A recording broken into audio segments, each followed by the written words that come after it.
Enfin, Maîtresse d'un homme marié reprend tout son sens. On nous a montré un petit aperçu de Marème. Donc apparemment, elle a refait sa vie. Elle avait bel et bien pris l'avion. Donc parce qu'il y avait des doutes. Certains disaient que c'était elle qui était en prison.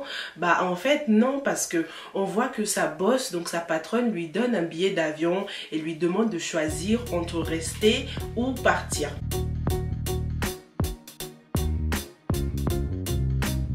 Bonjour à tous et bienvenue pour une nouvelle revue de la série Maîtresse d'un homme marié. Sur cette chaîne, on fait des revues et des analyses des films et séries afro. On fait des hypothèses aussi sur ce qui pourrait se passer pendant les séries par rapport au scénario. On essaye de deviner. Donc si c'est quelque chose qui t'intéresse, n'hésite pas à t'abonner à cette chaîne. Active aussi la petite cloche pour ne rater aucune nouvelle revue. Du coup, qui était la fille incarcérée? Bon, à ce stade, je pense que cette fille n'était personne. Ce n'est pas Dior, ce n'est ni Marème, ni Raki. Je pense que cette fille, c'était juste pour semer le doute dans notre esprit. Et ils ont bien réussi, parce qu'on pensait que c'était Raki, après on a pensé que c'était Marème, certains ont dit que c'était Dior, bah non. Je pense que c'était juste pour rajouter un peu de suspense, et puis c'était aussi une scène de présentation pour présenter Madame Doy et nous décrire un peu ce qu'elle fait, en quoi consiste son métier et tout ça, donc voilà. Est-ce qu'on peut oublier cette première scène? Est-ce que tu penses qu'on peut oublier l'incarcération, oublier cette fille? Dis-le moi dans les commentaires.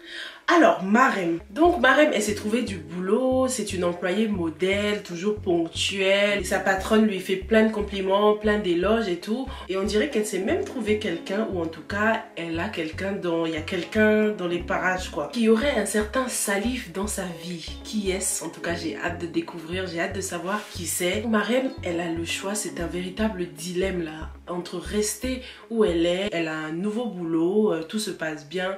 Et on dirait qu'il y a quelqu'un qui l'aime, ou bien retourner au Sénégal et être seule contre tous. Marème, faudra bien qu'elle rentre un jour ou l'autre parce que sa mère est toute seule quand même. Il n'y a personne pour s'occuper de sa mère. Combien de temps est-ce que sa meilleure amie pourra s'en occuper?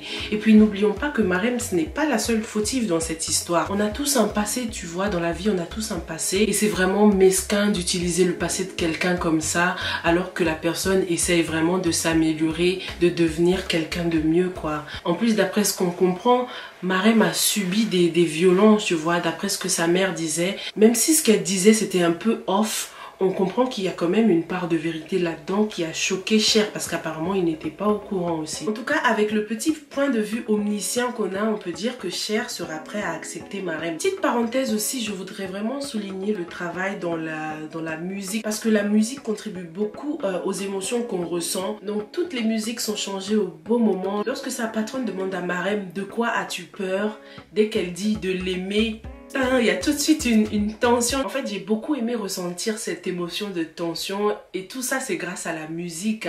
On s'en rend même pas compte. Inconsciemment, la musique contribue beaucoup dans un film ou dans une série, donc ce n'est pas à négliger. J'ai beaucoup aimé le rôle que sa patronne a joué dans sa vie. Elle l'encourage à prendre des décisions.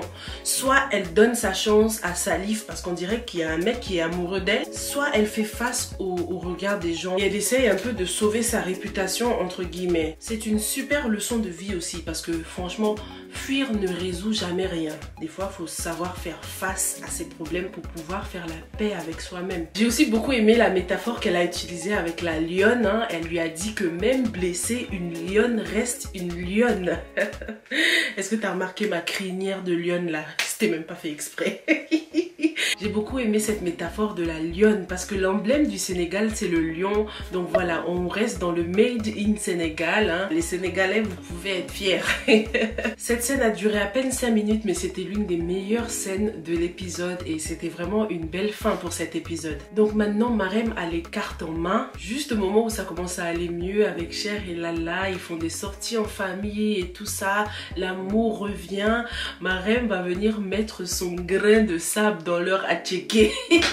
Ce que j'adore aussi en ce moment, c'est que Raki prend les rênes de l'entreprise. Oh mais Raki, elle est en mode started from the bottom. Now oui. J'ai pas envie de chanter la chanson parce qu'ici YouTube ça ne blague pas. Si tu chantes la chanson de quelqu'un là, bam, on te démonétise direct. Mais tu vois ce que je veux dire. Raki, elle a commencé au fin fond là et maintenant elle est à la tête de l'entreprise. Non mais Raki c'est une boss pour moi. Son parcours est vraiment admirable avec tout ce qu'elle a vécu, toutes les pleurs. Dans la saison 1, Raki pleurait beaucoup hein. Et maintenant dans la saison 2, Raki voit le bout du tunnel là. Les choses commencent à aller mieux. Elle retrouve une identité, elle commence à se connaître hein, à savoir qui elle est vraiment. Mais maintenant qu'elle est à la tête de l'entreprise, sa mère qui aime tellement l'argent là, j'espère que sa mère va pas commencer à la saouler, tu vois ce que je veux dire. Et puis Mustapha aussi, mais Mustapha, what are you doing? C'est dans des moments comme ça que Raki avait besoin de toi, mais on voit que Mustapha est complètement absent. Beaucoup d'entre vous ont déjà dit que c'était sûrement parce que Mustapha était au courant pour le crime de Raki, et du coup maintenant il l'évite, il n'est plus tellement amoureux d'elle et tout ça. Mais d'un côté je comprends Mustapha aussi parce que c'est pas un petit crime hein. Certes on voit que ça perturbe Raki, on voit qu'elle a pas envie d'être inculpée. Lorsque quelqu'un parle de Bakary, elle a peur et tout. Mais disons que Mustapha était au courant. Comment est-ce que tu veux qu'il mène une vie normale après une nouvelle comme ça? En tout cas, il y a un truc chez la secrétaire que j'adore. Je sais pas pourquoi, mais j'aime trop sa façon de parler et tout en fait. Ce qui est beau avec le couple de Mustapha et Raki aussi, c'est que tous les deux ont commencé quand ils n'avaient rien en fait, tu vois. Ils travaillaient tous les deux dans le bâtiment. Aujourd'hui, Mustapha, il est devenu Admo. Il est très connu dans le milieu de la musique. Et puis Raki, c'est the boss quoi. Raki, she's balling. Donc c'est dommage que dans la vie professionnelle, donc financièrement ça va mieux, mais dans leur vie de couple, dans la vie privée, ça va beaucoup moins. C'est à se dire qu'en fait ils allaient mieux quand ils n'avaient presque rien. Maintenant avec leur vie qui va devenir très très mouvementée, je pense qu'avec le travail de Raki, elle va être souvent absente et puis Admo va aussi se concentrer sur la musique et du coup par conséquent il va passer beaucoup plus de temps avec sa manager là. Est-ce que le couple Mustapha Raki va tenir? Qu'est-ce que tu en penses? Mustapha il va commencer à avoir une maîtresse alors qu'il vient à peine de se marier hein. It doesn't even make sense. Comment est-ce que tu peux détester quelqu'un d'un coup comme ça quand même? J'ai hâte d'en savoir plus sur cette situation parce que ça va pas du tout. C'était notre couple préféré quand même, Raki Mustapha. Et regarde ce qui se passe dans la saison 2. En fait il n'y a aucun couple qui tient la route ou quoi? Franchement j'avais même de l'espoir pour le couple des Ndoye là, monsieur et madame Ndoye. Et regarde, I can't believe it. Lorsqu'il a commencé à lui dire je crois que je te désire plus, je me suis dit oh non, pas eux, pas eux. Comment est-ce que tu peux regarder ta femme avec qui tu as 2 enfants et lui dire je crois que je ne te désire plus? Tu vas me désirer oh. C'est pour le meilleur et pour le pire. Il n'y a pas de je crois que je te désire plus. Non mais c'est quoi ça monsieur Ndoye? Ah il m'a déçu monsieur Ndoye, je te jure. Heureusement on voit qu'au fond c'est quelqu'un de bien. Il veut faire des efforts, sinon il ne serait pas allé voir le conseiller conjugal là. Donc j'ai trouvé ça pas mal du tout, le fait qu'il fasse des efforts et le fait que malgré tout il arrivait quand même à trouver des compliments comme ça à sa femme. Lorsqu'il lui faisait des compliments, j'ai trouvé ça trop mignon et tout. Elle est ceci, cela et là bam, je crois que je dois y aller. Le mec il se lève pour aller sauver des vies. Donc gros dilemme avec monsieur Ndoye aussi, sauver son couple ou bien sauver des vies. Ou je dirais plutôt sauver Jalika. Parce que je les vois venir les deux là aussi hein. Ils commencent à parler de Jalika, nanana. Mais je te jure moi j'ai pas envie de voir Jalika avec monsieur Ndoye. Je trouve que c'est trop tôt. Jalika vient à peine de se remettre de sa maladie.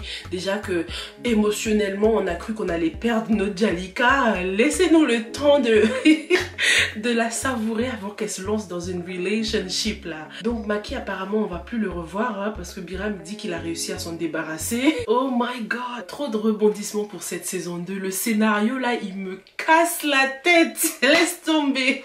Dans l'épisode 4 je te jure qu'à un moment, tu sais ce que je me suis dit? Je me suis dit, ah, ce serait bien quand même si Biram réussissait à changer et se remettait avec Jalika. Est-ce que je suis une mauvaise personne de penser ça? Am I a bad person? Parce que franchement, faut pas oublier que dans la saison 1, Biram, il a fait sa fête à Jalika. Hein, donc, je sais pas pourquoi dans l'épisode 4, je me suis dit, ah, franchement, si Biram pouvait juste changer et se remettre avec Jalika et tout. Mais en fait, dans l'épisode 5, le mauvais caractère de Biram a repris le dessus. Je me suis dit non, Jalika, il lui faut quelqu'un d'autre. Mais au fond de moi, au fin fond de moi, j'adore Biram. et j'adore Jalika. J'aimerais bien que les deux finissent ensemble. Peut-être pas dans la saison 2, peut-être dans la saison 3 s'il y a une saison 3. Mais à la fin, pourquoi pas? Dis-moi ce que t'en penses de ce couple-là, Biram-Jalika. Mais avant de retourner avec Jalika, faut que Biram souffre bien, comme il a fait souffrir Jalika. Est-ce que tu vois Monsieur Ndoye finir avec Jalika? Personnellement, je trouve que c'est trop tôt pour une relation. Et puis le fait que la sœur de Monsieur Ndoye n'aime pas sa femme ne joue pas forcément en sa faveur. Donc elle pourrait l'inciter à, voilà, à trouver quelqu'un d'autre, quoi. D'ailleurs, combien de temps elle compte rester, la sœur là? Fais vite, tu rentres chez toi, ok? Espérons que dans les prochains épisodes, Monsieur Ndoye va enfin parler à sa sœur, parce que là, ça dépasse les bornes, là. C'est bon, quoi. C'est pas chez elle, certes, c'est chez son frère, mais la maîtresse de la maison, ça reste Madame Ndoye. Les gens qui viennent mettre leur bouche dans le mariage des autres, là, il y en a marre. Et d'ailleurs, j'ai bien aimé le fait que les mariés, Madame et Monsieur Ndoye, ont décidé de prendre les choses en main, régler leurs problèmes, et ils sont allés voir une conseillère. C'est vraiment bien de ne pas mêler les autres dans vos affaires, et essayer d'abord de régler les choses entre vous, quoi. En tout cas, dans la saison 2, il n'y a aucun couple qui tient la route, hein. Dans la saison 1, on avait Raki et Mustapha, mais là, hey, zéro. Dans l'épisode 5, on a aussi vu Mamie. Mamie, elle est trop mignonne. Mamie, elle mérite le bonheur. J'espère que le mec avec qui elle parle online, là, sera le bon cette fois. Mamie, elle a traversé trop de choses, trop d'épreuves. Trouvons un copain pour Mamie, là, s'il vous plaît. Dans la saison 2, là, on voit vraiment que the tables have turned. Entre Mustapha, qui était tellement amoureux de Raki, et maintenant, il ne la calcule même plus. Et Biram qui ne calculait même pas Jalika et maintenant il est tellement amoureux d'elle. C'est le monde à l'envers là. Ce qu'on peut retenir de la situation de Raki, c'est que le boulot c'est le boulot.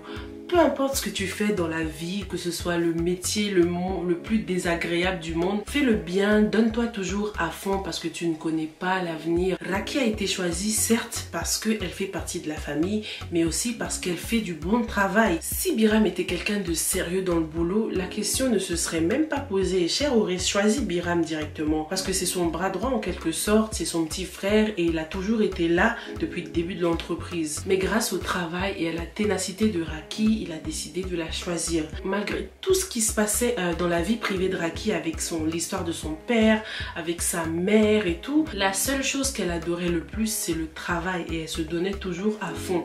Donc ça, c'est une bonne leçon de vie. En tout cas, la série Maîtresse d'un homme marié, elle fait partie de ces séries qui rentrent dans nos vies et qu'on a vraiment du mal à l'oublier. Je m'imagine même pas encore la fin de Maîtresse d'un homme marié, je te jure, j'ai envie qu'il y ait une saison 3 alors qu'on n'est même pas au milieu de la saison 2. Dis-moi ce que t'en penses, est-ce qu'il y a des séries qui t'ont beaucoup marqué comme ça dans la vie? En tout cas, si tu as un peu de nostalgie de la saison 1, n'hésite pas à aller regarder la vidéo que j'ai faite sur les meilleurs moments de la saison 1. Laisse-moi tes commentaires par rapport à ce que tu as pensé de cet épisode. Est-ce que tu as adoré voir ma rem? Je lirai tes commentaires dans ma prochaine revue. En attendant, je te dis à la prochaine. Stay safe and stay blessed. Bye!